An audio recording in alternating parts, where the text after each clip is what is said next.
Muzaffer. I'm waiting to see Muzaffer. Can we begin, Muzaffer? You're the master. You're the boss. Master of the ceremonies.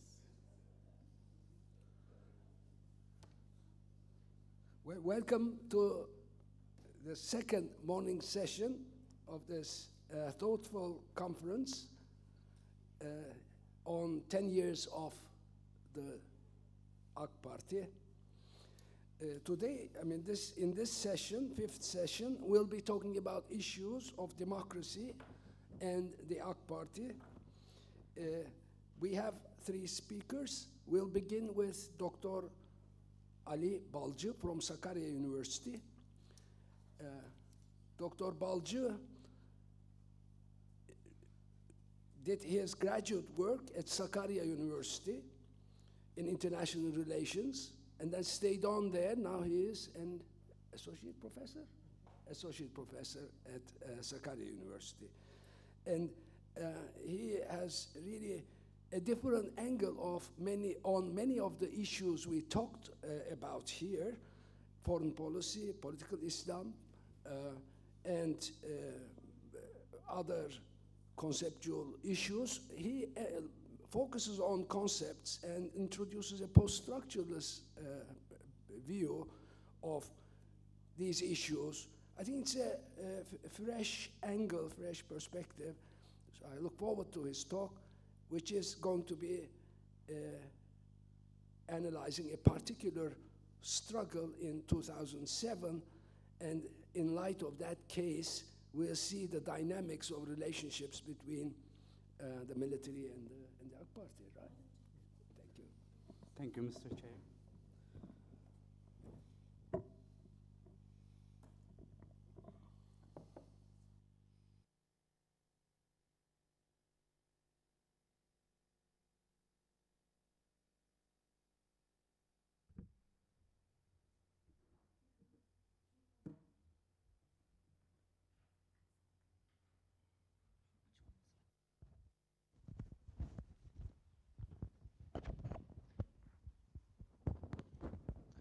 I think now it's okay. And before starting, I would like to thank the organizer of such a timely and thought-provoking conference. And today, my presentation will be a little bit historical because I'm just going to talk about the year 2007. For me, it is a kind of turning point for Turkish political history. And I have three main research questions. And first one, how the military and AKP came face to face on the issue of Northern Iraq in 2007. But among them, most important question for me is, what was the function of the Northern Iraq in domestic power struggle between Turkish Armed Forces and Justice and Development Party?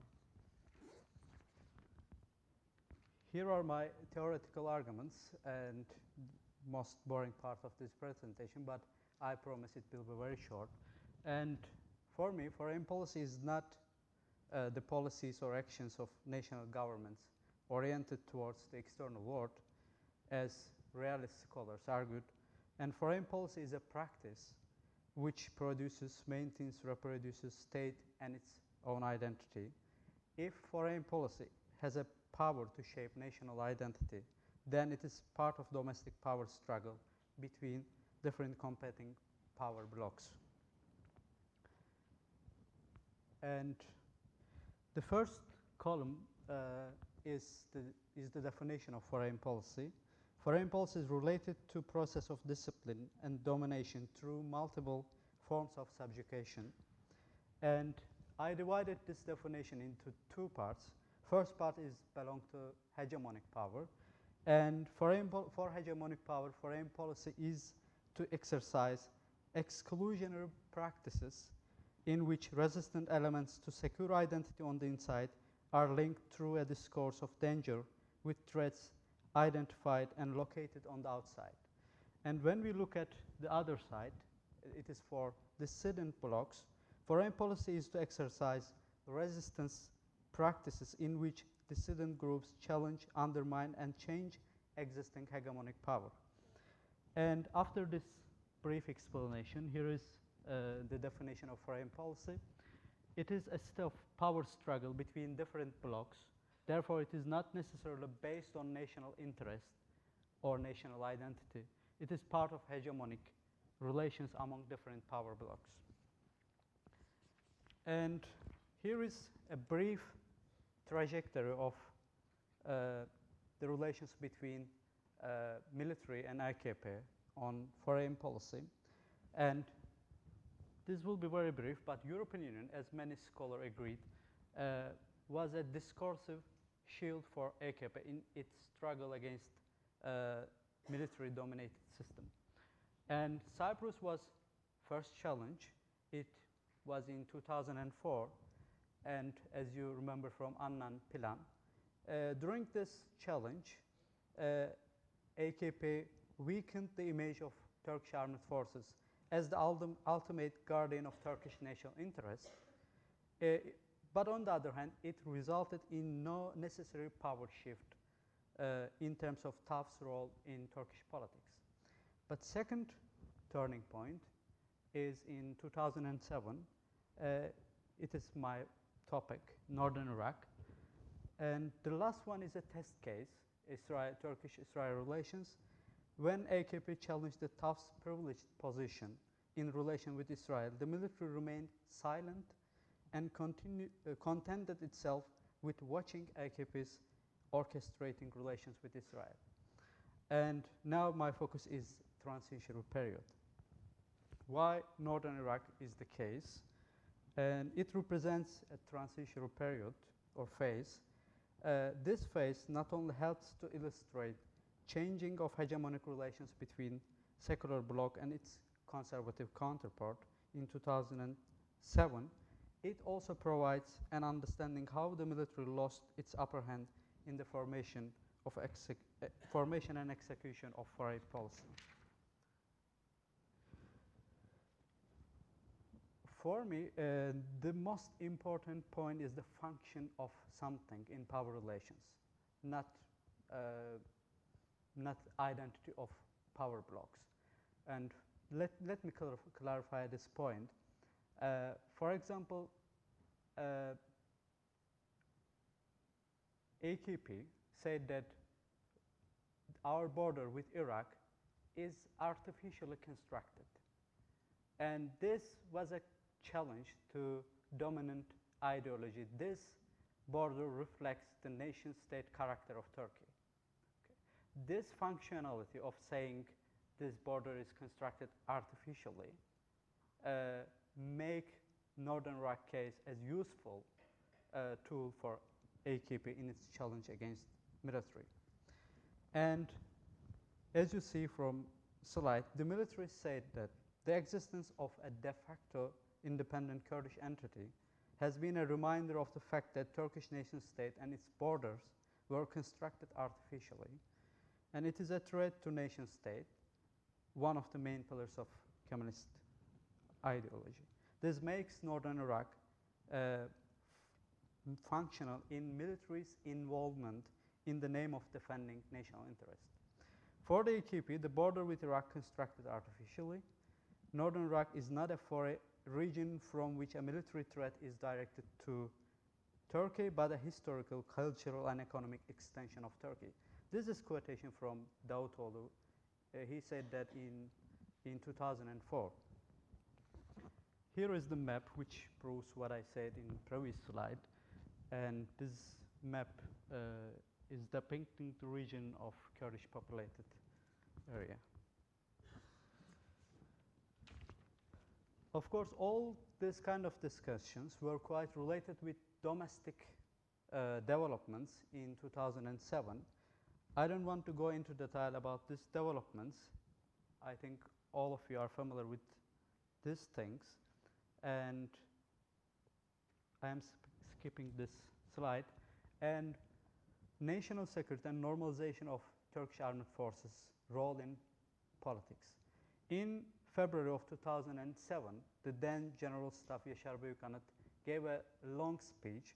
In this speech, he described the threats for Turkey from the region. I'm reading this quotation because it's quite important. He said, on our borders, there is the question of Iraq.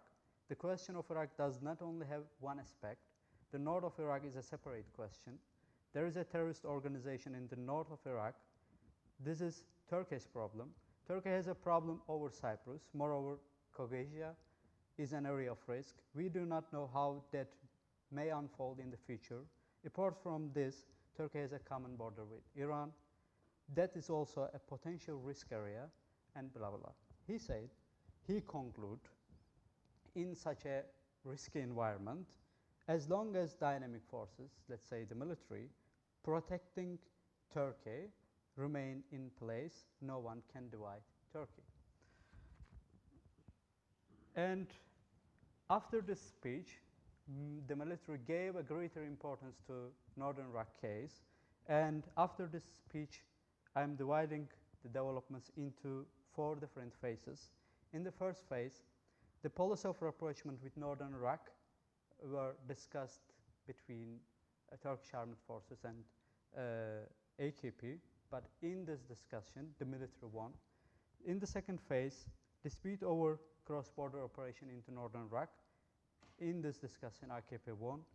And third phase, the military made a cross-border operation into Northern Iraq. The military won, but not completely, but not in the final analysis.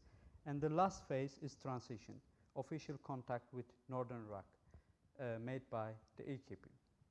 Here are the developments of first phase. Büyükanıt's depiction of Kurdish regional government as an existential threat towards Turkey or survival of state was a reversal of policy pursued by AKP for last 2 years. And that's why Erdogan repeated that steps could be taken in order to improve relations with Kurdish regional government. Büyükanıt replied back, I have nothing to talk with them. And Erdogan replied again back, Büyükanıt's speech is a personal opinion and not reflective of an institution. After the speech, Turkish armed forces posted a brief statement in its webpage. It said, the views expressed by Büyükanıt naturally reflect the institutional stance of General Staff, not his personal opinion. After this exchange of statements, Kurdish region's government's Prime Minister Necirvan Barzani's plan to visit Istanbul as part of AKP's policy was cancelled. That's why military won in this phase. Military used the AKP's rapprochement policy as an opportunity to prove the continuation of its power over Turkish politics, because it is quite related with presidency discussion at that time. This is the second phase, and after the March of 2007, Turkish armed forces started to insist on a cross-border operation and deployed military forces along the border with Iraq. In April of 2007, Büyükanıt's speech was quite long. It was known as a definition of presidency. It must be loyal to principles of Turkish regime. But the second part of this speech was quite strongly related to Iraqi case. I divided the speech into 2 parts. In the first part, he said, an operation into Iraq is necessary, but there needs a political decision. And in the second part of the speech, he said, next president must be bound by principle of Kemalism. Some scholars said that Iraqi case was overshadowed by presidency election. But here, I realized that it was not overshadowed by this discussion. I think they went hand in hand. And after the decision of AKP for early general election, the TAF sharpened its tone over cross-border operation in order to blame AKP for increasing PKK violence. And Erdogan replied back, there are 500 terrorists in Iraq, there are 5,000 terrorists inside Turkey, why you are so obsessed with Northern Iraq. And main oppositional parties built their election campaign on the rhetoric of entering Iraq to deal with the PKK. AKP pursued a two-tiered strategy against this kind of accusations. While it argued for strong military response, on the other hand, the AKP kept to stress negative timing and risk of such an operation. And result, AKP was successful in deferring, not cancelling, in deferring cross-border operation. This is the third phase. After the electoral victories in general election, in president's election, AKP government tossed the ball back into the military's court. This, let's say AKP let military go into northern Iraq. This had a quite important effect on the role of Turkish armed forces in shaping Turkish foreign policy. This step both brought the military solution of northern Iraq into public criticism and forced Turkish armed forces to quit its own way of dealing with autonomous Kurdish entity. The land operation came to an abrupt end in February, and Buchanan explained the unexpected timing of pullout by saying that. This is quite important.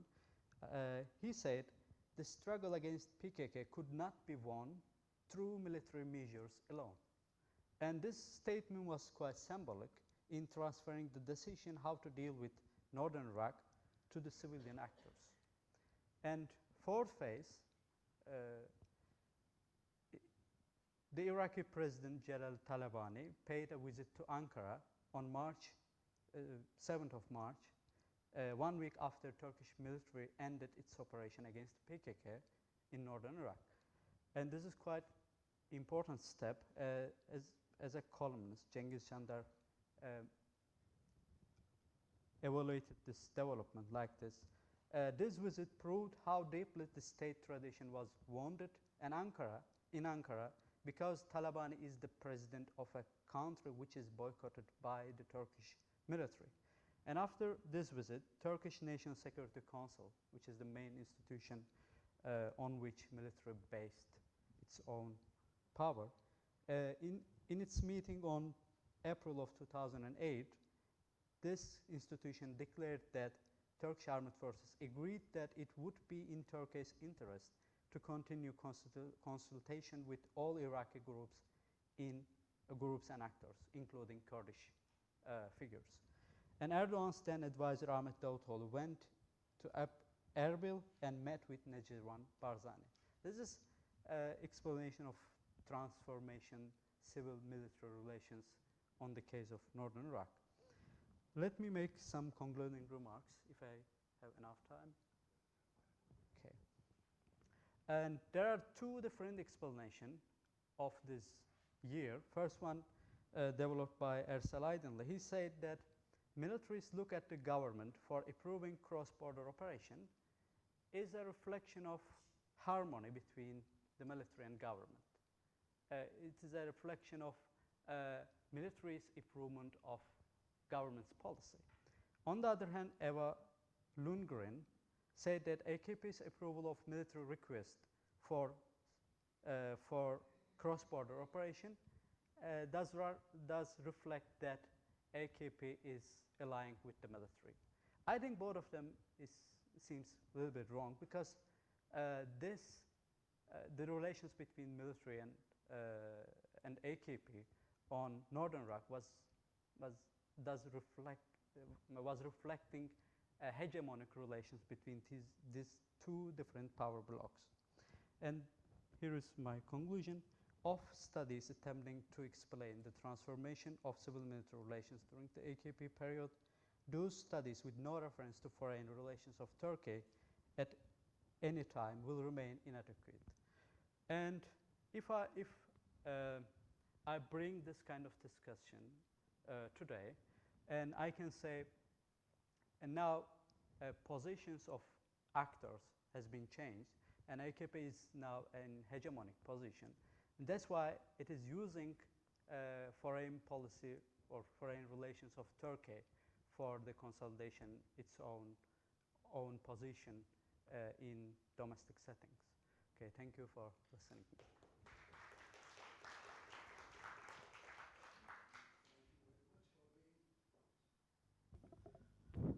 We we thank you very much for being on time and very, really thoughtful and thought-provoking presentation. Indeed, hegemonic struggles between different forces in internal politics related to dynamics of external relations can be indeed an important issue. Now that Justice and Development Party has the upper hand, does that really mean also definitive from a hegemonic point of view or not? Of course, is something that we will now turn to as we turn to our remaining two speakers. Professor Dr. Ergun Özbudun is our next speaker. It's a special privilege and honor for me to be here on the same panel with him. He has his PhD and BA from Ankara University Law School. He taught at Ankara University and Bilkent, and he was guest professor at some of the most prominent American universities, including Harvard, Princeton, Chicago, Columbia, and Georgetown. As you know, he is a specialist of public law, constitutional law, and also writes on political parties and political participation. He really doesn't need much introduction. He is one of the leading, if not the leading, constitutional lawyer in Turkey. But I would, by way of introduction, I would like to share with you an earlier stage in Professor Özbudun's history.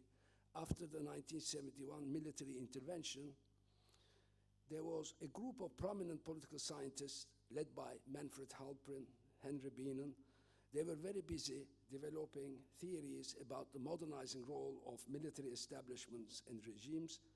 There were few political scientists, lawyers who stood against this hegemonic push coming from some of the most important centers of learning, knowledge in the Western world. He stood up for democratic values, democratic institutions, and the value of political participation. How? By writing an excellent book on that subject. So if an academic can make a difference, he did make that difference. It's a privilege for me to introduce Ergun Bey. Thank you so much, especially for these very kind words. Good morning to everybody. It's past midday, but still I will say good morning. I'll try to explain the AKP's position with regard to the question of constitutional reform and change in Turkey. First of all, a few words, explanatory words about the choice of subject and the title.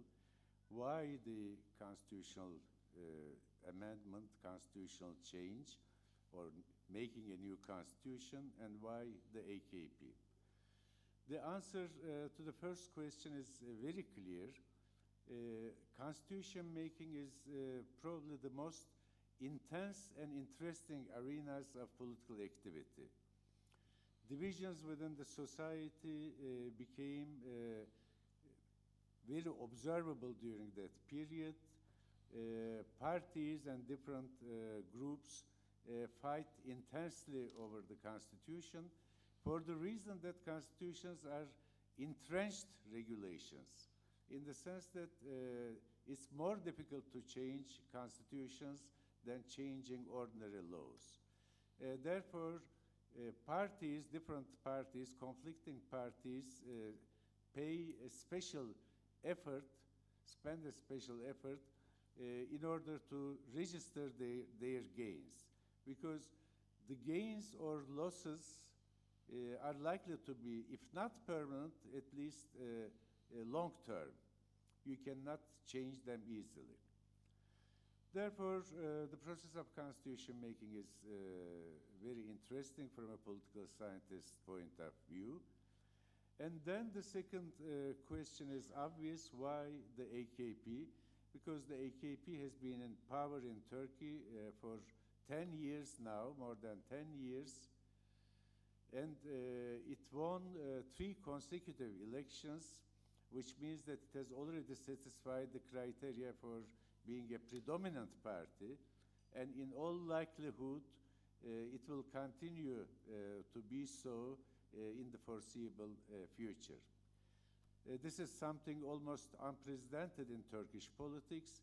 I say almost because the Democrat Party won 3 consecutive elections in the 50s. However, in 57, the last one of them, voting percentage fell considerably. We have the reverse picture for the AKP because in each of the elections, they increased their percentage of votes. And the last one was about 50%, which is quite impressive. Therefore, the AKP is probably the principal actor in the process of constitutional change and reform in Turkey. A third question, why do we need such reform? Why is it such a crucial problem in Turkish politics? Again, the answer is quite obvious. We are still trying to liquidate the authoritarian legacy of the Constitution of 1982, which is a gift of the military and which clearly reflected the mentality of its military founders. The military, as everybody in this room knows very well, played the dominant role in the making of the Constitution with very little output from the civilian society and almost no output from political society in the sense Alfred Stepan defines the term, because all political parties were either closed down or even before the closure, they were not permitted to function. At any rate, it's quite natural that the document eventually adopted reflected the authoritarian, illiberal, titularist mentality of its military founders. Therefore, almost from the time of the adoption of the document, Turkey has been in search for a new constitution, or at least for extensive revisions in the present one. Starting from the first revision in 1987, the Constitution has been amended 18 times. Some amendments were minor, some others were more major, constituting packages involving a number of articles.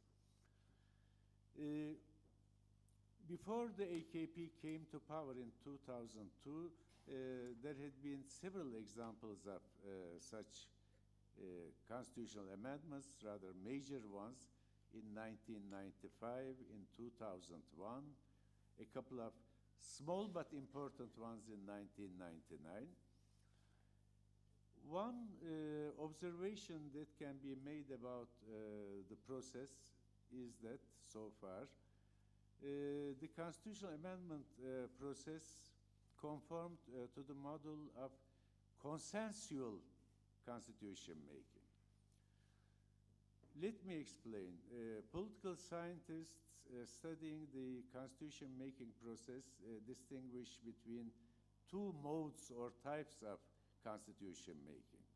One is consensual, meaning that constitutional change is realized as a result of long negotiations and compromises among major actors, and then received positively from a very large majority of the population. The leading examples are the post-war Italian Constitution and the Spanish Constitution of 1978.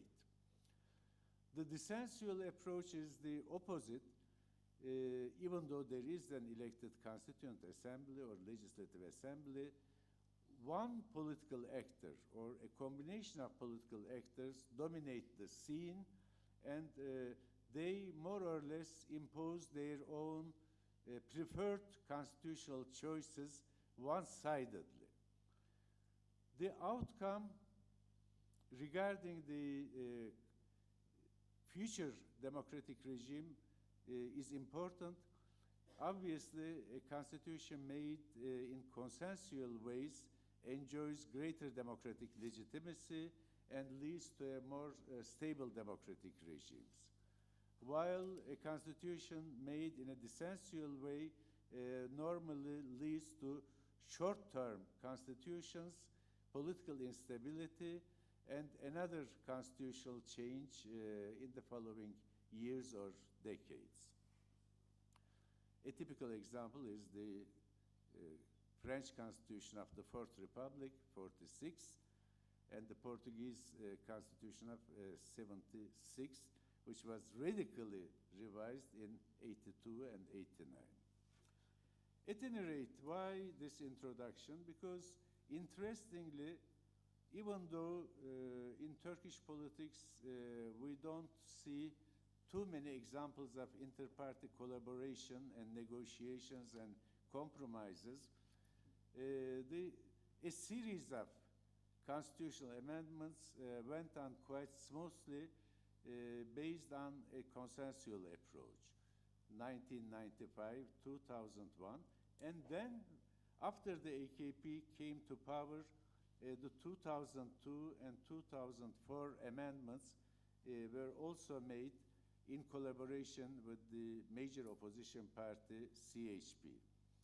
The 2002 reforms were concerned about a specific matter.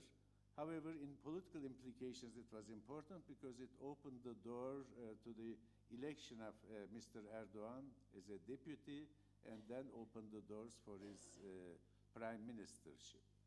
But 2004 reforms, which involved 10 articles, was a quite important package, definitely in the democratic direction. Again, this was based on the collaboration of the two major parties, the AKP and the CHP. The 2007 constitutional crisis over the election of the new president of the Republic was a turning point. The crisis was triggered by a rather unfortunate and controversial decision of the Constitutional Court.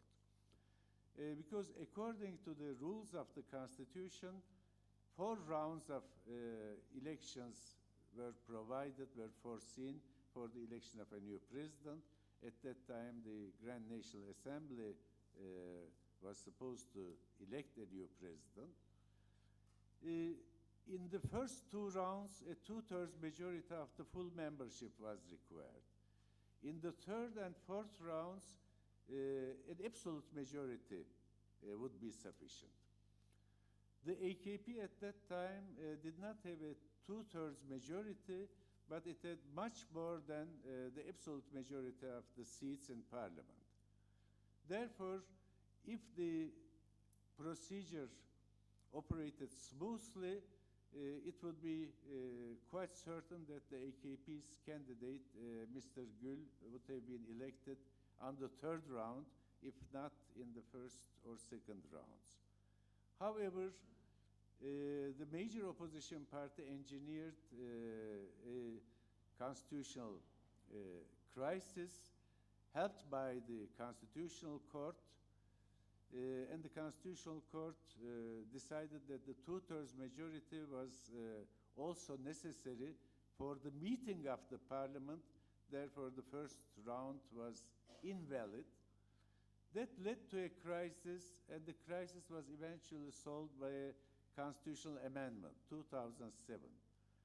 By changing the method of election of the President of the Republic, and by making him popularly elected for a maximum 2 5-year terms. This was done in a conflictual way, dissensual way, because the opposition party was very much against it. At the end, it was submitted to a referendum, and the referendum gave a very high degree of yes response, 68%, which is quite remarkable, of course. But then this was a turning point. From that point on, the constitutional debates between the governing party, the AKP, and the CHP and other affiliated groups, I would say, was clearly polarized and confrontational. Another major step was the constitutional amendment of 2008.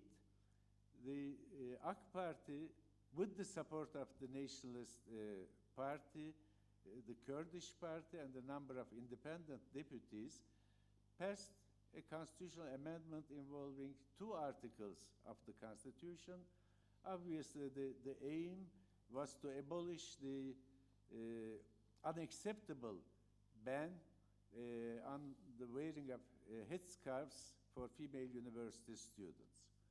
So it was a human rights-oriented change supported by a record high number of deputies, 411 to be exact, in the assembly.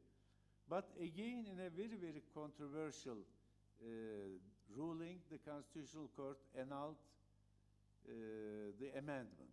I am not going into legal details, but that was clearly a case of usurpation of power, because the Constitutional Court had no competence to review constitutional amendments from a substantive point of view.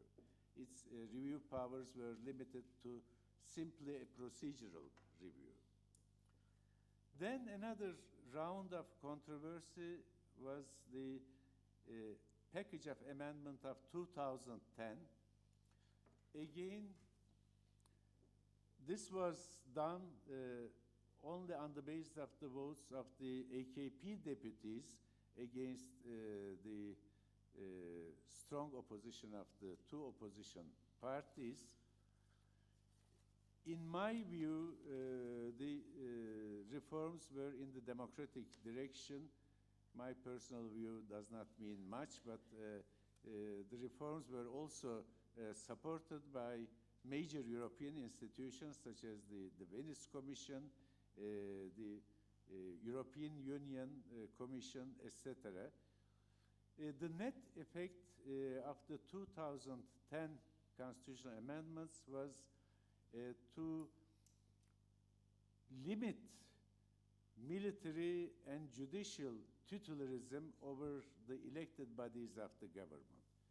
I am pleasantly surprised that the speaker that will follow me, my old friend Quinn Mecham, will also speak about the clash, the conflict between the elected authorities and the non-elected authorities in the last decade of Turkish politics, which is a key conflict, a distinguishing mark of Turkish politics, the question of judicial and military titularism over elected bodies. In that sense, even though confrontational and dissensual, I think it was a step forward in the democratic development of Turkey. Now, how much time do I have, Mr. 3 minutes. 10 minutes? Oh, No, that's no, not 3 minutes. 3 minutes. But We'll give you 5. no, 3 minutes is enough, I think, because I'm nearing the end anyway. We are still in search of a new constitution. That's also quite paradoxical. Many countries of Eastern and Central Europe, Southern Europe, that made a transition to democracy from authoritarian systems, long-established authoritarian systems, were able to consolidate their democracy in a reasonably short while, in 5-10 years. Turkey has still been struggling with its constitutional question for almost 30 years, and probably the constitutional debates go back to an earlier period, but I am not going into it. That's a different story. But at least for 30 years, the constitutional issues are burning issues in Turkish politics. And still, we haven't been able to solve the problem. After the elections of 2012, parliamentary elections, again, an important, significant step took place. The four parties represented in parliament, in turn, they represent the four main political tendencies in Turkey: the AKP, the CHP, the Nationalist Action Party, and the Kurdish Peace and Democracy Party, agreed to establish a Constitutional Reconciliation Committee with equal membership to prepare a new constitution. Therefore, we left behind an argument which in my opinion, quite nonsense, that an ordinarily elected legislative assembly cannot make a new constitution. For this purpose, we especially need a special constituent assembly chosen in a different manner. But with the decision of the four parties, which together represent 95% of the voting public in Turkey, therefore the assembly has no problem of representativeness, they started to work about a year and a half, and they are still working. But no solution based on unanimity is in the offing. That is very clear. Because the inter-party agreement on the formation of this reconciliation committee stipulated that the text should depend on the unanimity of all parties represented in the committee. Obviously, from the very beginning, it was clear to many of us that it was an impossible chore, especially on such burning and divisive issues as the Kurdish question. It was impossible for the radical Turkish Nationalist Party and the Kurdish Nationalist Party to come to a midpoint and agree on a solution. Therefore, the pessimistic expectations, I think, proved right. A text based on unanimity will not emerge from the committee. That brings to agenda different scenarios, but for the lack of time, I am not going into it.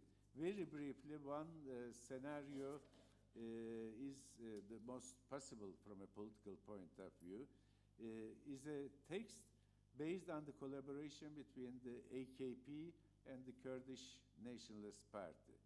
Because the AKP alone does not have the minimum number of votes in parliament, which is 330, 3/5 majority, in order to present it to a referendum. Therefore, the AKP needs the support of one of the other parties, and at the moment, the most likely candidate seems to be the Peace and Democracy Party, in other words, the Kurdish Party. Still, that is not an easy job. To what extent these two parties can agree on various aspects of the constitutional reflections of the Kurdish problem, that's a question mark. To what extent the BDP can agree with the AKP's proposal for a presidential government, again, it's a serious question mark. So we are all in a wait-and-see situation, and I'd like to end my speech at this point just posing a question mark, and I thank you for your patience. Thank you.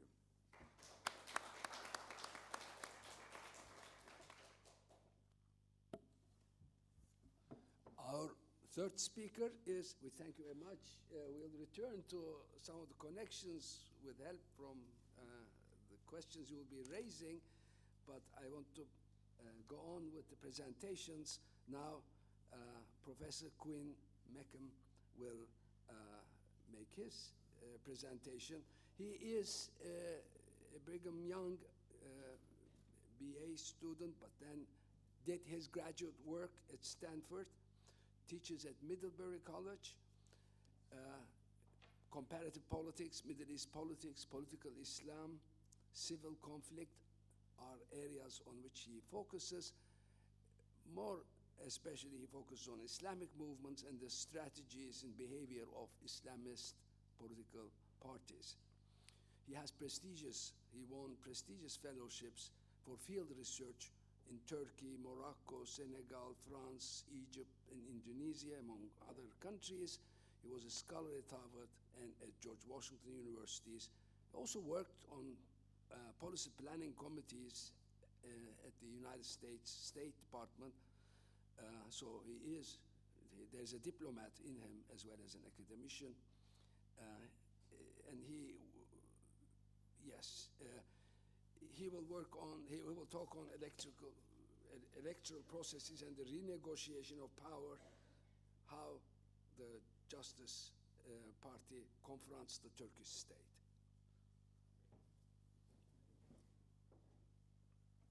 I have a few slides, so I'm going to stand over here just so that I can play with them. Do I need to mic myself?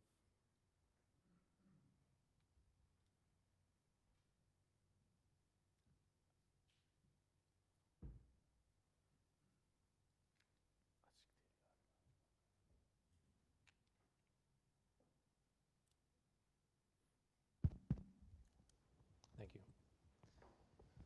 Well, it's an absolute pleasure for me to be here. This is the kind of gathering that doesn't happen in the United States. With this rich of a set of scholars on a topic as important as the AKP, and I'm delighted to have had the chance to learn from each of you throughout this workshop so far. It's a marvelous conference and wonderfully organized. As a personal reflection, I've been coming to Turkey now for more than a decade, probably about once every year or 2 years. And every time I come, I know that others of you have this reflection who are away. Every time I come, this is a new place.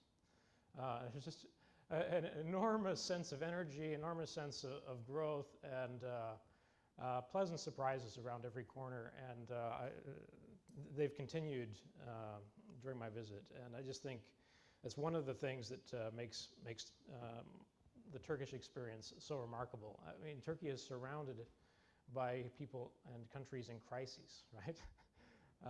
And yet has managed to avoid the economic crisis that's plagued other areas, and it's just been a remarkable decade.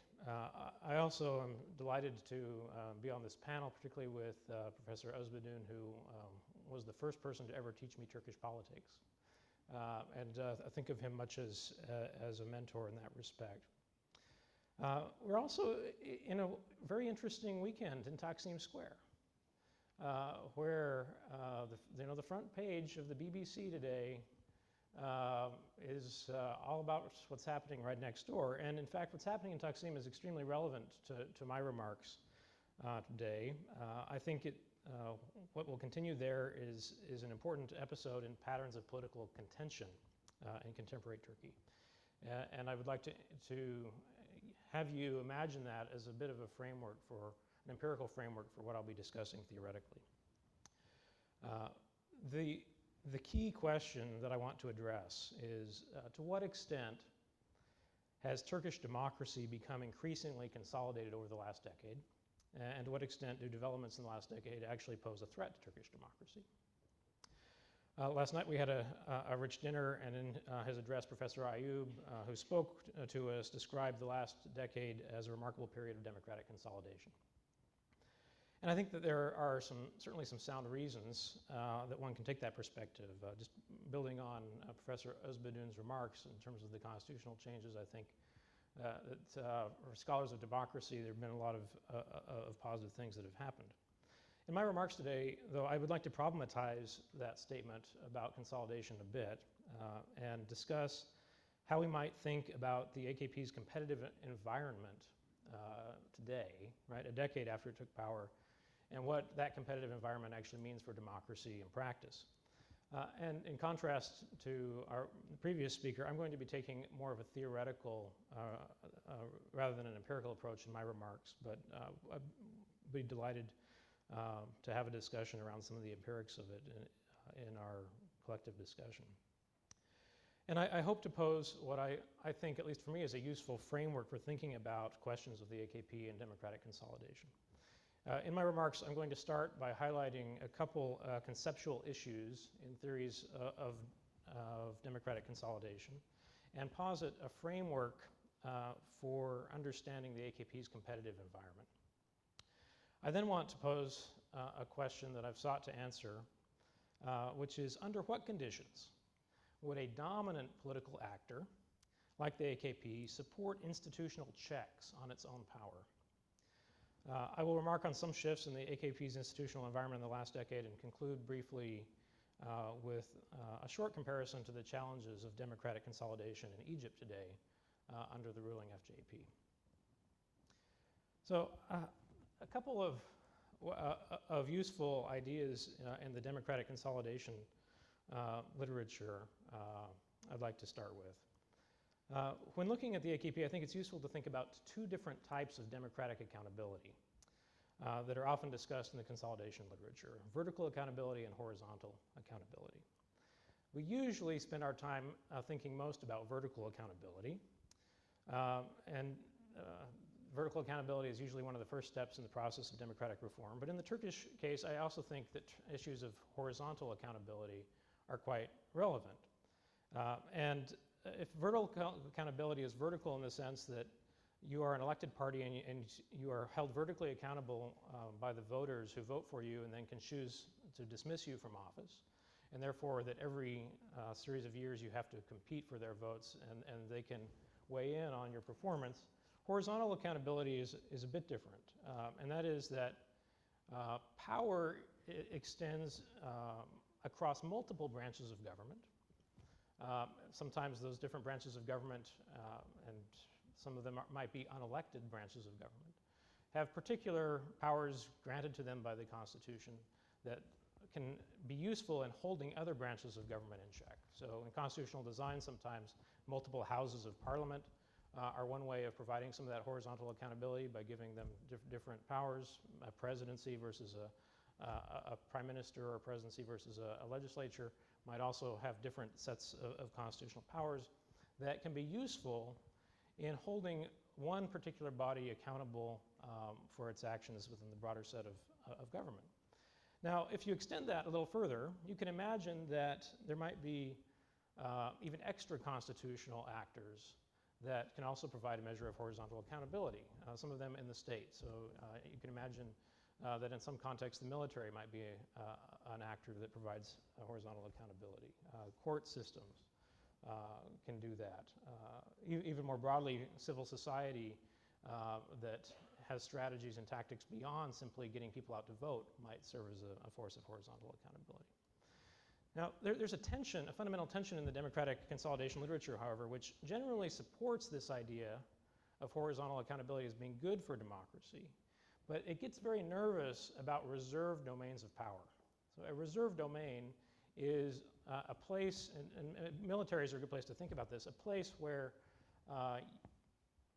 the electorate has no control, right? There are a significant amount of control that is beyond the control of voters.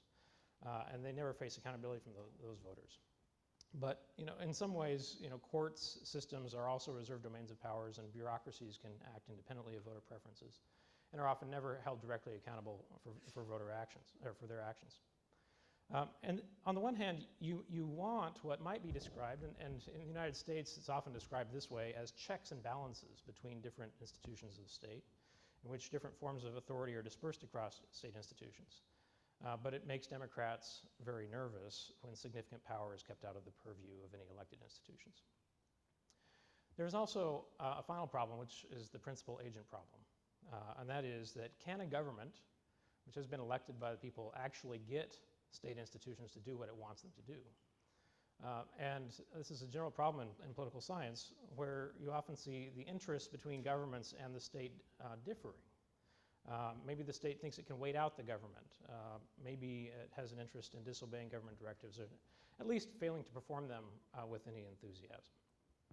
So this is relevant to the Turkish context, and while I think it's most common to think about the AKP's competitive environment as the rival parties with whom it competes for votes, CHP, MHP, and others, I want to actually make the case for thinking about the AKP's competitive environment in a broader framework.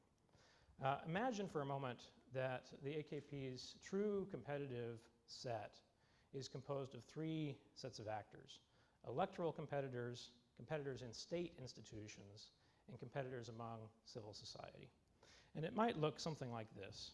So if we put AKP in the center of this slide, you know, Prime Minister Ergun was trying to get his hand around all of these various actors that he would like to have a measure of control over in order to do what he wants to do. Of course, you know, the party, the AKP, can also have allies in these areas. So the AKP certainly has allies in civil society, but it has some competitors there as well.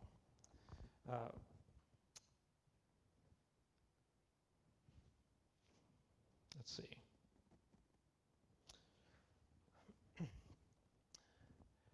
In this case, state competitors, I think the most relevant ones are the military and the courts, and civil society competitors. I think one of the ones that we should take into consideration is the media, as well as NGOs and others that might try to hold the AKP accountable in ways that are separate from elected institutions.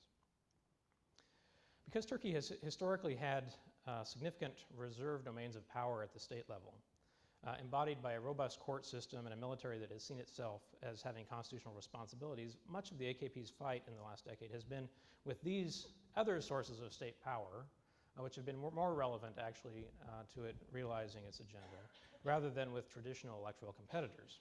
And this is a situation that's not entirely unique to Turkey. It happens in other places, but I think Turkey is a place in which this is particularly relevant, and it stands out in contrast to many consolidated democracies in which competitive negotiations over power domains between the government and state institutions were wrestled over and largely, though not entirely, resolved in previous periods. So given this competitive environment, I think it's useful to think about the AKP's political strategy as what we might call a two-level or perhaps a three-level game. Two-level game frameworks have been used previously in international relations to think about how one might assess foreign policy decisions when you are looking at your international environment, but also have to take into consideration the domestic politics as you make those decisions. And so foreign policy actors have to play that game on two levels, the international level and also on the domestic level. But if you transpose this and think about the AKP's competitive environment as having to play three different games: an electoral game, a game with state actors that are not elected, and then a game with civil society and with the media, then I think we get to a closer conception of reality of how the AKP thinks strategically.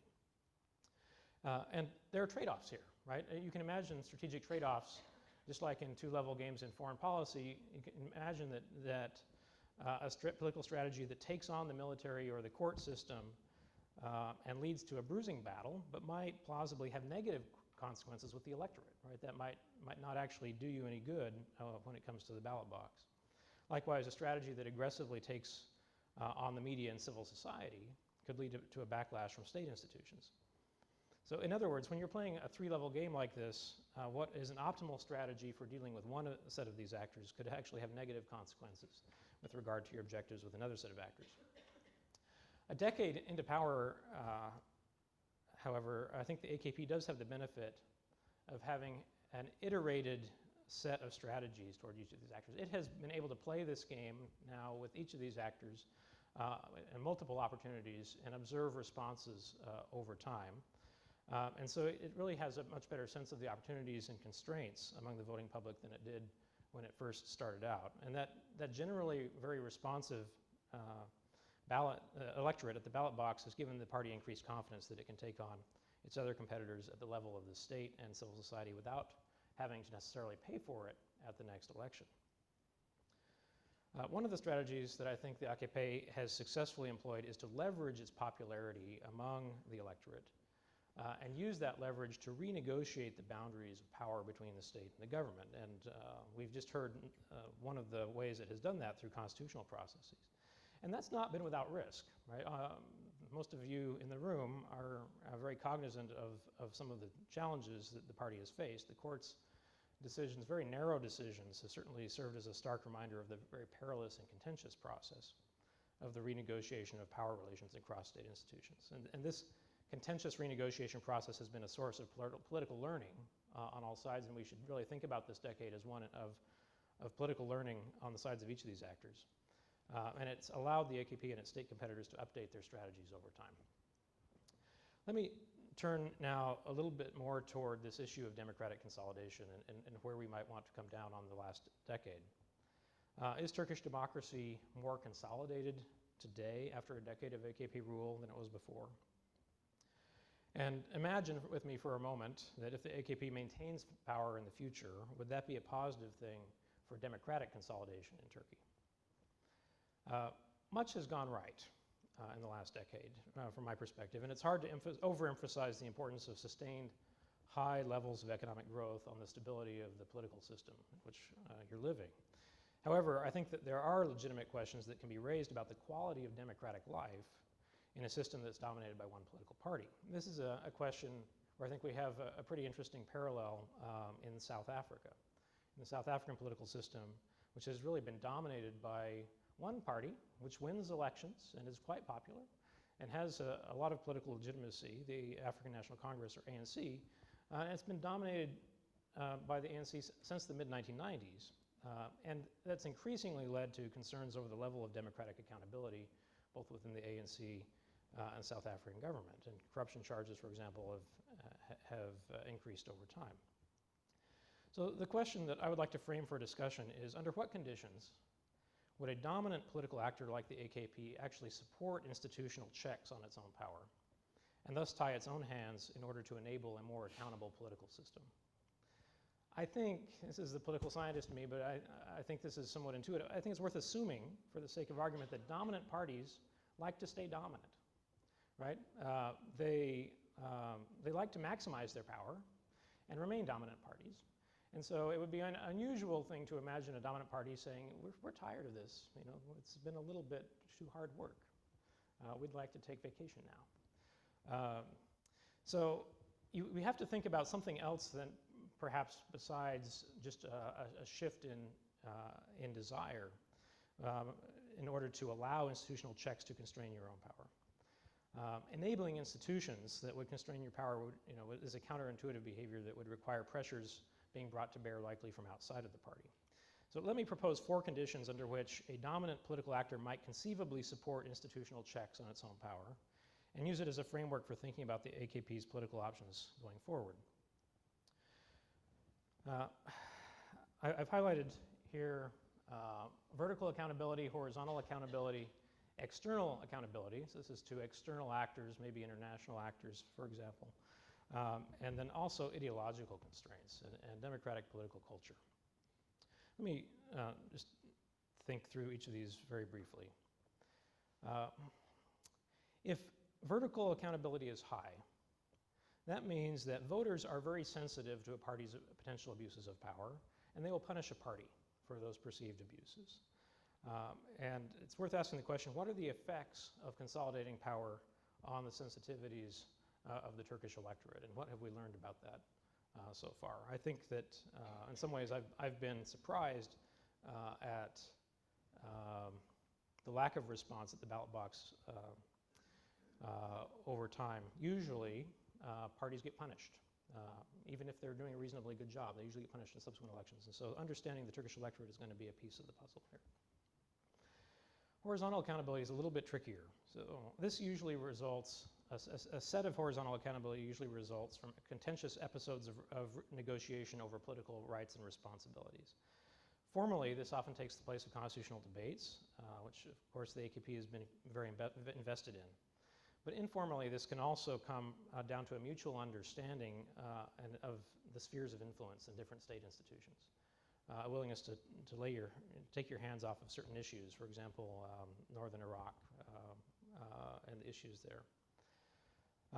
My intuition here is that horizontal constraints are most likely to develop and persist if the price of those constraints is tolerable to the dominant political actor, so it's costly, but not too costly, and the risks or costs of removing those constraints are very high. Depending on a country's international position, and Turkey's international position is very significant and an important one to many actors, external constraints may also appear and shift the incentive structure such that parties are willing to tie their own hands in order to receive the benefits from the international superstructure. The countries that have acceded to the EU provide the most dramatic example of this, so small countries that give up considerable sovereignty in exchange for benefits of participating in the EU. And then finally, democratic political culture and ideology, which does not evolve overnight. How the dominant actor emerges, I think, is important. Where does the AKP come from is important in understanding this outcome.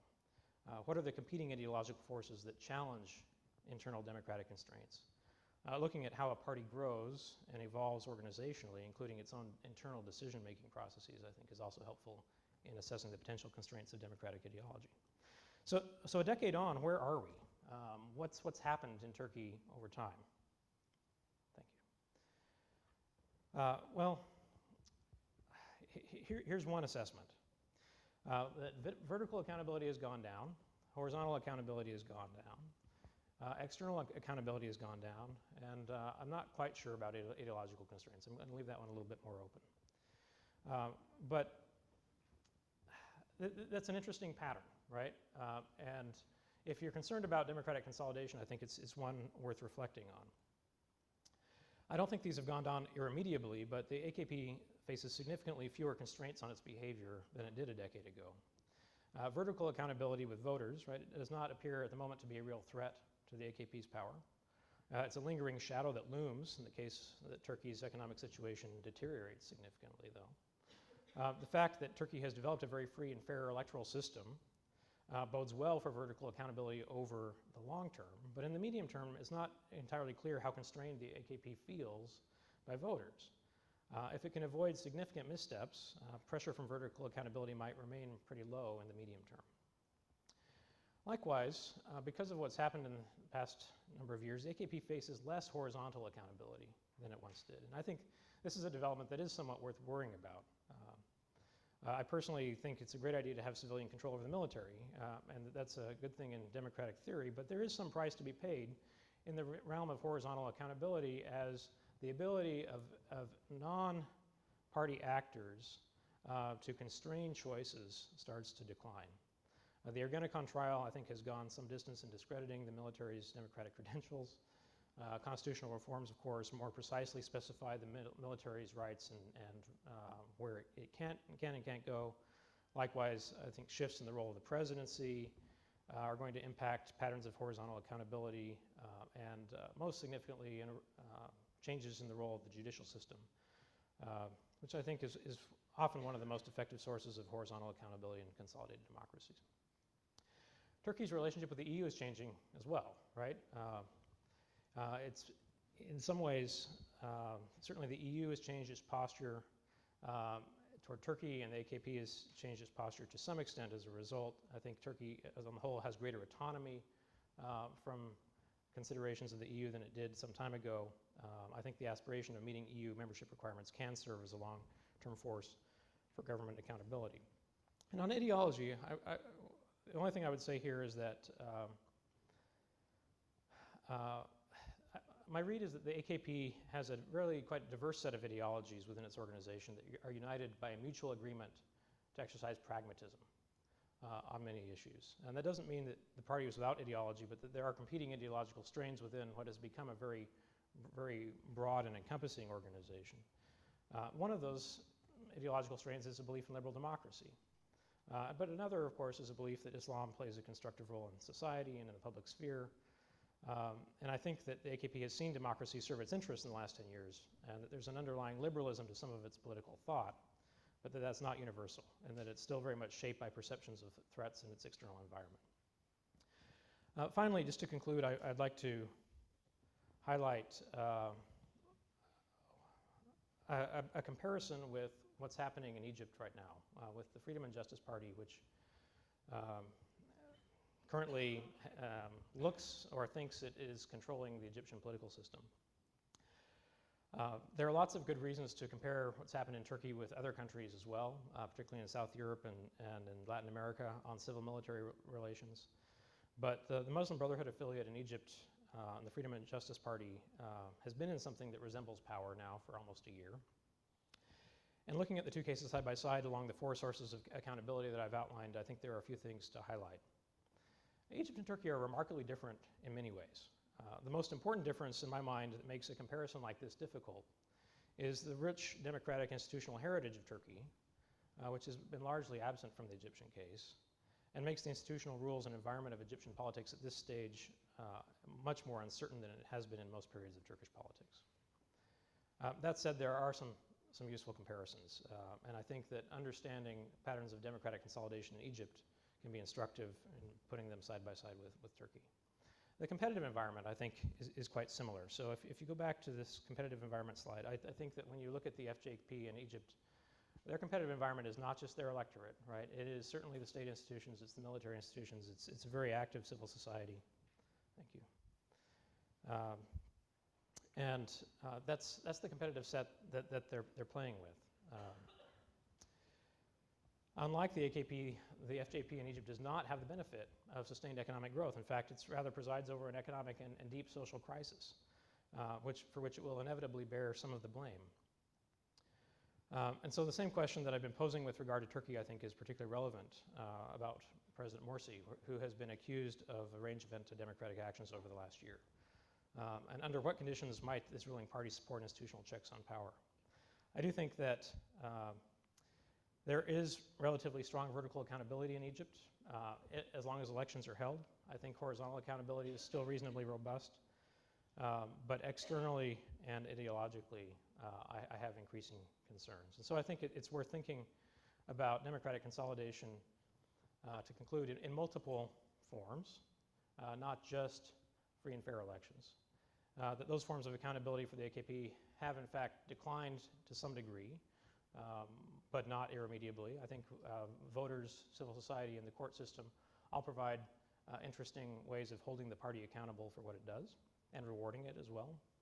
And as Egypt illustrates, I think it's possible to see that the process of democratic consolidation is a very contentious process. It's a renegotiation multiple times over power boundaries. Some of those forces, some of those renegotiations force them to create greater government accountability, and vertical and horizontal can be at odds with one another, creating significant uncertainty, certainly in the case of Egypt. Thank you.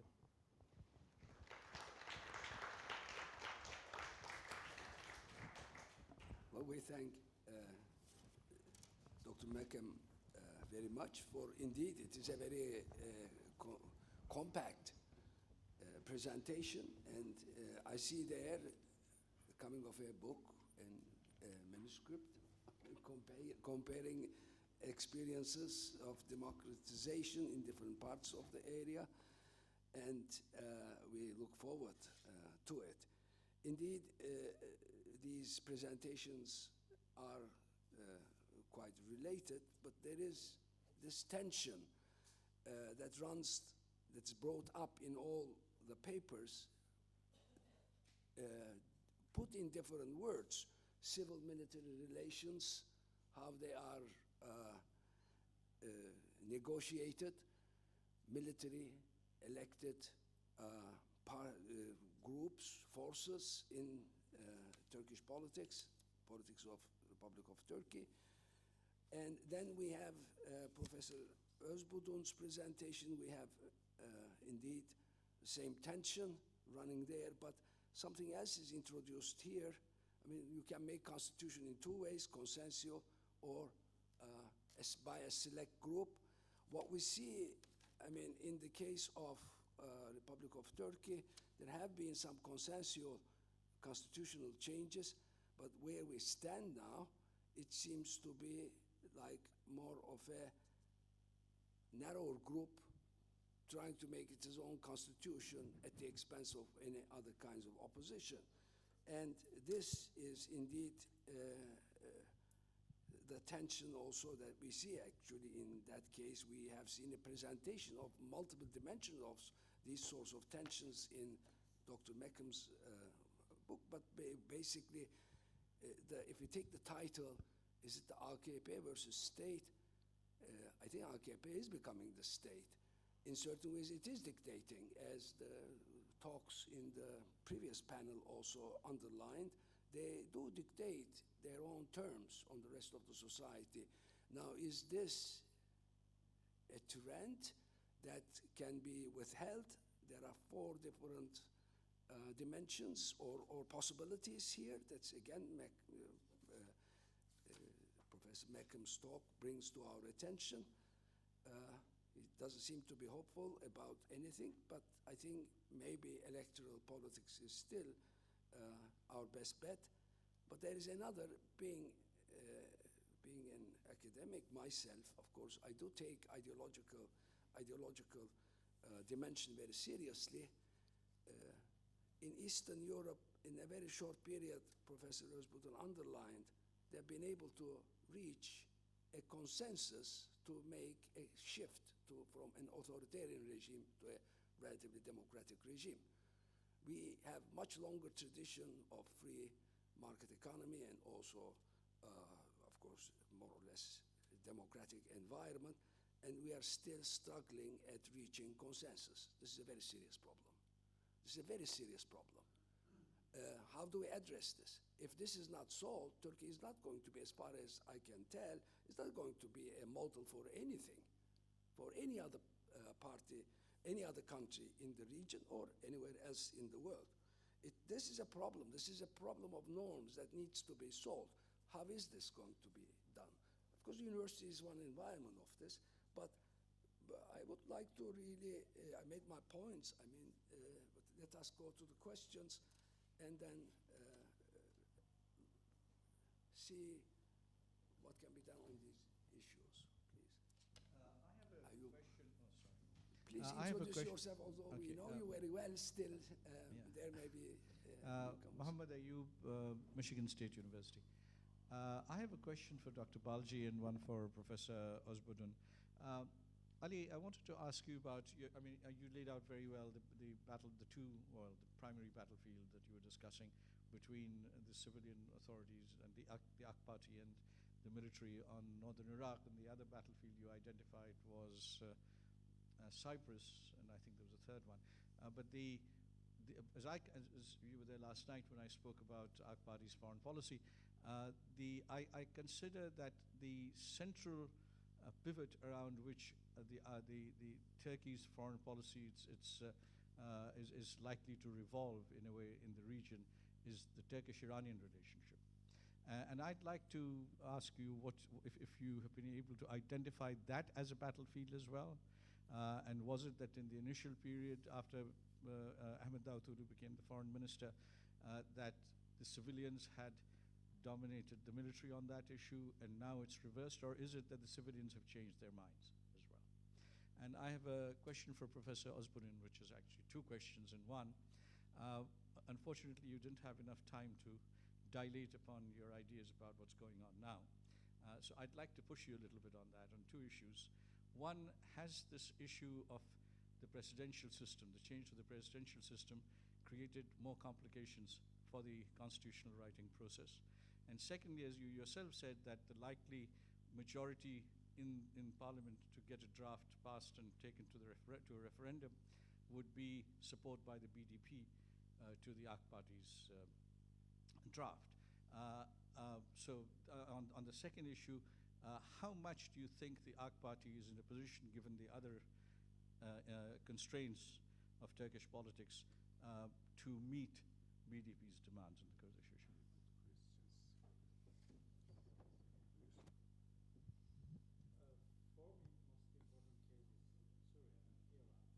I know these are difficult questions, but if you keep your answers as much as possible, leave some for the lunch, which is ready already, waiting for us in the second floor. But try to keep your answers short. We can carry on discussion, so there will be room for other questions as well. It will be very short. Microphone. Micro. That's okay? It will be very short answer.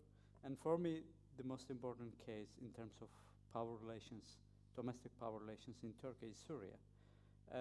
When we look at domestic discussions on Syria, I can easily realize that the government or hegemonic power is delegitimizing its dissidents, let's say Republican People's Party. Also, it delegitimizes ancient regime by referencing to the Syrian case. Let's look at Erdogan's speech. He repeats that Baas regime is the last remnants of previous regimes, and we are establishing a new world, and that's why it indirectly delegitimizes the Kemalist regime in Turkey by making much references to Syrian case.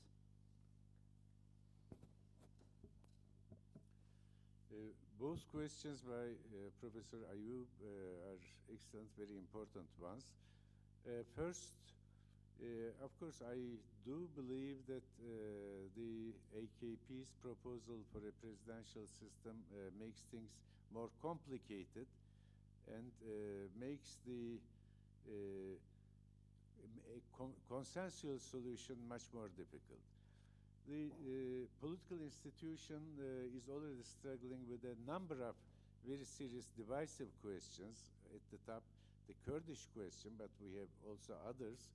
For example, the relations between religion and the state, the independence of the judiciary, etc. With the proposal for a presidential government, the AK Party added a further dimension to the divisive issues. The two parties categorically rejected, CHP and the Nationalist Party. The Peace and Democracy Party is not categorically against it, but their spokespersons stated that they are against the version of the presidential system proposed by the AK Party they could not accept, which in the media and also in the words of the AK Party spokesman, it's described as Allaturka presidential system, Türk usulü, which personally I find very, very unacceptable, because we normally use that word for something that doesn't resemble to anything else. Okay, it's not a praising adjective in Turkish language. It's a rather critical. The second question, even if you leave the presidential regime issue aside, it is not easy to reach a full agreement between the AKP and the BDP, in my opinion, on all ramifications of the Kurdish issue. That requires radical changes in the existing constitutional system. For example, to delete the references to Turkish nation state, which the Kurds strongly object to. The definition of citizenship against the present text has ethnic Turkish connotations. The problem of education in one's mother tongue, again, is a very tricky and divisive issue. The division of powers between central and regional or provincial governments, again a crucial issue. So, at present, with the euphoria, optimism of the withdrawal of the PKK forces from Turkey, we don't talk too much about these difficulties. But when they sit at the table, it will not be a rose garden, I am afraid. I see there will be difficulty in reaching a midpoint, because We all know that in the voter base of the AKP, there are strong Turkish nationalist elements as well. To what extent they can go ahead satisfying the Kurdish demands? I don't know. That's why I ended my presentation with a question mark. It is still in my mind. I'm waiting, like you and everybody else, what kind of solution can emerge from this dilemma? I don't know. Still, if both sides really have an intention to find a reasonable compromise, theoretically speaking, it's possible. But it is one thing for something to be theoretically possible, it's something else to be practically predictable. There was a question here. I should have.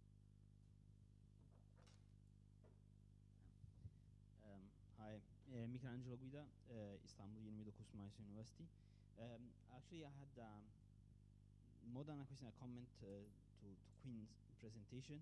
I was fascinated by your graph on the AK Party's competitive environment. However, I think that it's too simple in the sense that, for example, amongst electoral competitors, you forget BDP, that it's, well, probably is one of the most successful in the vertical accountability. Also, civil society, I think media, as you pointed, it's very important, other NGOs, but also I think you should add lobbies, economic lobbies that are becoming very important, even if they are not formally organized. Building a construction sector, that is probably the most important financer of AK Party. We have, for example, was in the news a couple of days ago that an important Azeri oil company is buying AK Party's newspaper, most important newspaper, and they have an influence, political influence on that. Please try to keep it Yeah, short I will because be of the very time short. shortage, and let Yeah. us give chances to Yeah. others to ask questions also. Yeah. Just one small point. You perfectly right. External actors and state competitors are losing their power. But, well, this morning also in the previous panel came out that, for example, ideological constraint is emerging. We have new Islamist voices coming up, not represented or not perfectly represented by a party.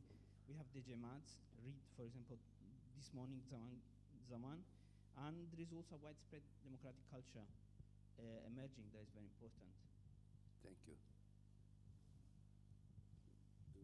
I'll just say thank you. I agree with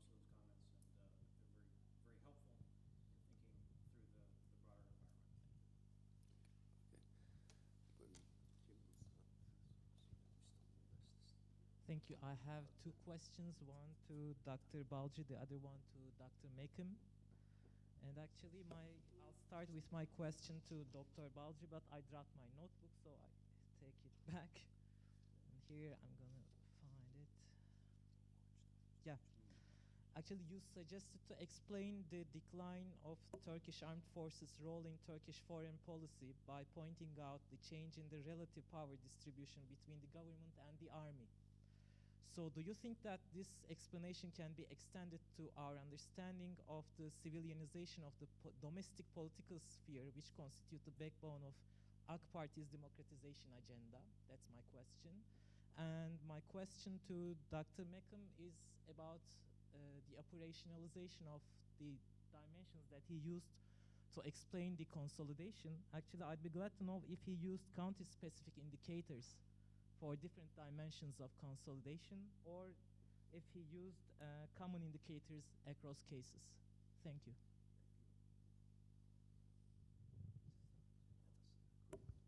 Yeah, of course it is quite related to domestic democratization process if we take democracy as the most important point. But I emphasized different aspect.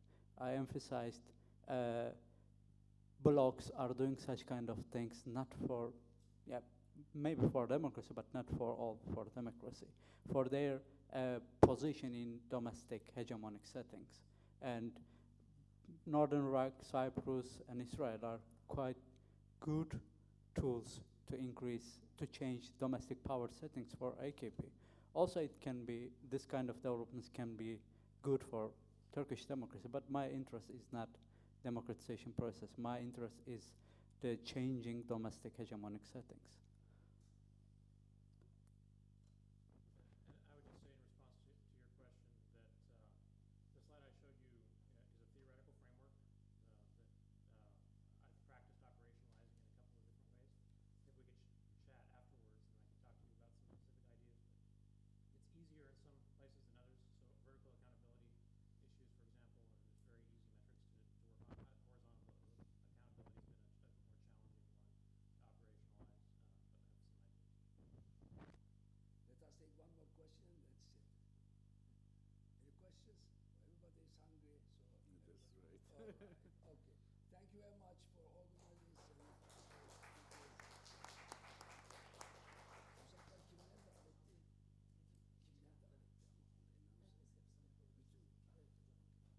So it is the lunch is second floor. This building. Everybody is invited. That's it calls for another applause for organizers.